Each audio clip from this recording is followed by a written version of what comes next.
What if I told you that most people who fail with HighLevel aren't failing because of the software? They're failing because they never set it up the right way.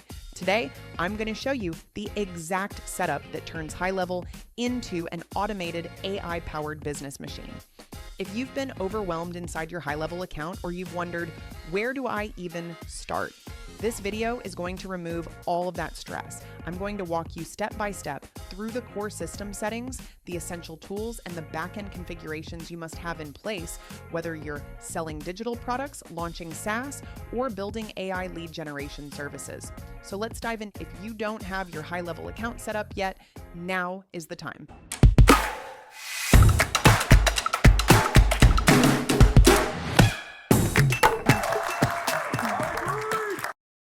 We'll go through some of these different AI features that you can use, whether this is for your digital products business with the memberships, or if you want to dive into the SaaS options and resell the software, or if you're going to be using the AI lead generation services. We are going to be diving into the system and the software and making sure you understand how you're going to be using it, how to make sure that it is set up properly.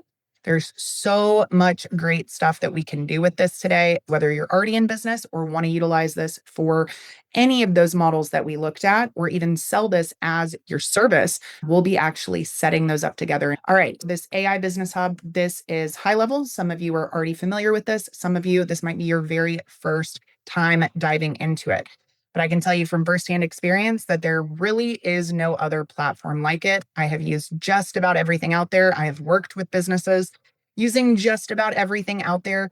And this is the tool that not only can automate your business, leverage AI within your business, but also give you an actual business if you do not already have one. We'll be talking a little bit about the SaaS side of things. We'll definitely be going into the sub accounts, because the sub accounts are really the core of what you're going to be operating with, whether this is for you and your own business, or whether this is for the accounts that your clients will either buy from you or that you will set up on their behalf to perform these different services.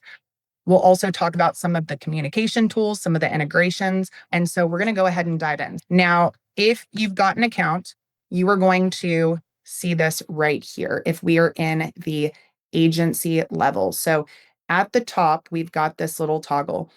It will say switch to agency view if you have your own account. Now, for some of you, you might be on a white labeled version of this. So mine is called Pipeline Patriot. You might be within somebody else's account and you may not see that. You might just see your own sub account, and that's totally fine. We're going to dive into the sub account settings. But if you got your own account, this is one of the screens that you are going to see. Now, it is going to be necessary for you to have your own account if you plan on selling SaaS, or if you plan on doing the AI-based lead generation, automation, marketing services, because each of your clients is going to need an account like this. So within the agency dashboard, there are a couple of things that we'll take a look at. We're not going to go through every single step of configuring this, but we do have a step-by-step for you on that. So this is going to be the full SaaS setup guide. There's not a ton of things to configure, but this is going to walk you through all of it. And then this guide is actually going to walk you through all of your different agency account settings. These are things that typically only really have to be done once. But if you only have that sub account, don't worry about this. This is not something you're going to need to do. So within our SaaS dashboard, we have the ability to create different plans. You can have a standard plan, you can have an upgraded plan, you can have a premium plan. We also can have monthly pricing versus annual pricing. We have snapshots that people are able to load in based on the specific business that they have or the different lead generation strategies. But if you have a specific niche, this is really where you're going to want to put together your own snapshot and have this automatically connected to these different SaaS plans, so that when somebody buys from you, everything that's in their account is going to show up right then and there. So lots of different plan options, lots of different pricing options, whatever that ideal price point based on what we covered yesterday that you have decided upon, you can set that price. Now, outside of this, we've got a lot of different settings we can go through. Settings on the business side are things that you're going to want to take a look at. You're going to add people as a team member. We're going to have phone integrations. We're not going to dive into all of these different things, but just know you will want to set up some of these different agency and SaaS level settings if you are planning on business model 2 or 3.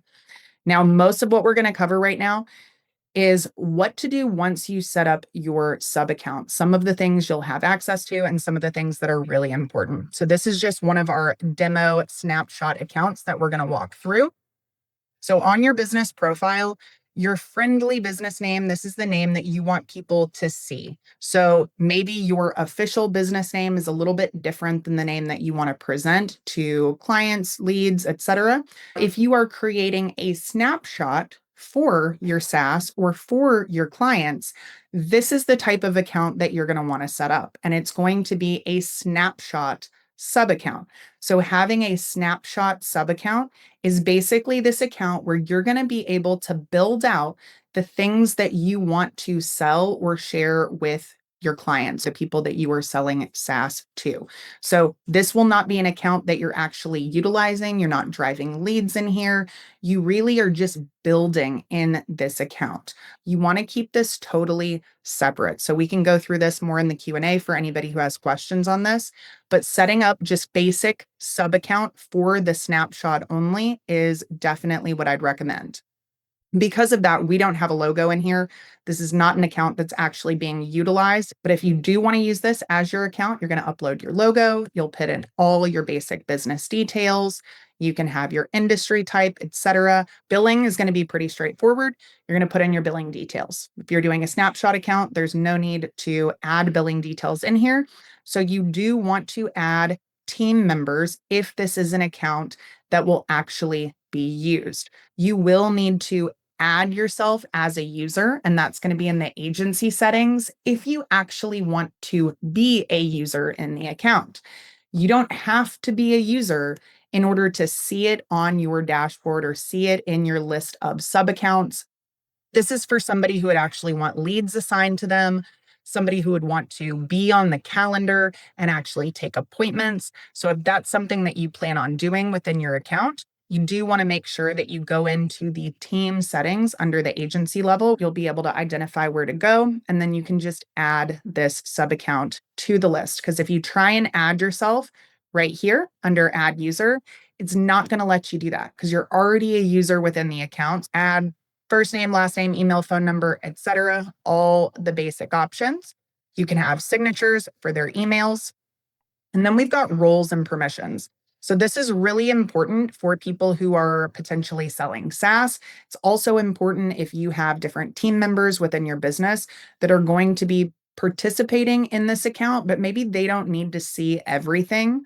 So it's really important to understand if you want somebody to be a user or an admin within your account. So a user can do things within the account, but they're not going to be able to delete things. They're not going to be able to make changes that would permanently impact this account. They really need to be an admin. Otherwise, the user role is just fine. Now, we also have the ability to restrict what they see to data that they're assigned to. So for example, if you have a sales team, maybe you've got 3 different salespeople, and you only want those individual salespeople to see the leads and contacts and opportunities that are assigned to them personally, you may want to toggle this on. Now, there are certain circumstances where that still isn't ideal if you want different salespeople to be able to hop in and help one another if somebody's reaching out. Not everybody needs to see everything. And especially if you have SaaS that you have decided to sell and you are including all of the features, but you don't actually want that user to have the ability to see what's set up inside of it or edit what is set up inside of it. So limiting what people can see inside the account is definitely a good thing in most circumstances in order to not overwhelm them. Make sure that you're toggling off anything that is unrelated to what they do in their role, because the fewer things they see, the easier it's going to be for them to just dive right into what it is they need to do. If they're going to be adding different calendar integrations and things like that, it is important that they're able to do that, but you may be able to help them do that just through your role as the agency level admin. So just scroll through this depending on what you're doing and ask yourself, is this something that we're even using? Or is this something that every user within my business actually needs to see? So now you understand exactly how to get your HighLevel system set up the right way. The settings, the structure, the sub-accounts, the permissions, the tools.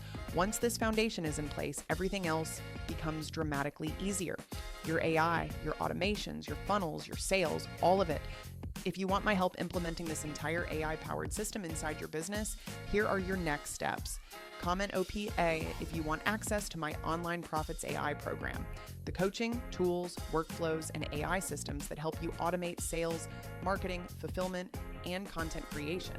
Comment GHL if you want my full HighLevel onboarding, snapshots, templates, funnels, and all the bonuses that help you launch your SaaS or automation business faster. Comment LeadGen if you want my local LeadGen Masterclass, which pairs perfectly with everything we're doing here and shows you how to generate high-quality local leads using AI and paid ads. Comment Masterclass if you want the ultimate HighLevel Masterclass, deep training on building, scaling, and automating inside HighLevel for agencies and SaaS owners. And before you go, drop a comment below and tell me which part of today's training was the biggest aha moment for you. That helps me know exactly what to cover in the next video.